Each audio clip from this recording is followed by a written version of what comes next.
আসসালামু আলাইকুম। রবিন এগ্রিসাইডের পক্ষ থেকে সবাইকে আমার সালাম। একটা জানার বিষয় হলো যে এখানে যে সুপারি গাছ আমার চারপাশে আছে, প্রায় 10 ফিট বাই 12 হতে পারে, এরকম ফিট পরপর সুপারি গাছ মনে করেন যে আমার পুকুরের চারপাশেই আছে। এটা অন্যভাবে দেখাইলে এখান থেকেও দেখা যাবে।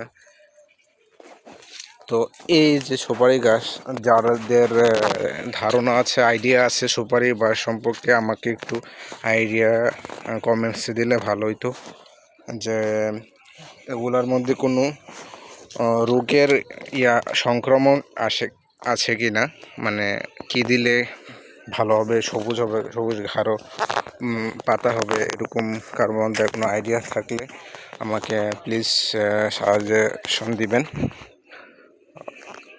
আপনাদের থেকে অনেক কিছু শিক্ষার আছে, আমার থেকেও আপনাদের অনেক কিছু শেখার আছে, এটাই স্বাভাবিক, এই আর কি। তো আলহামদুলিল্লাহ গাছগুলো আছে, এটা আবার খুবই গাঢ় সুপারি গাছ,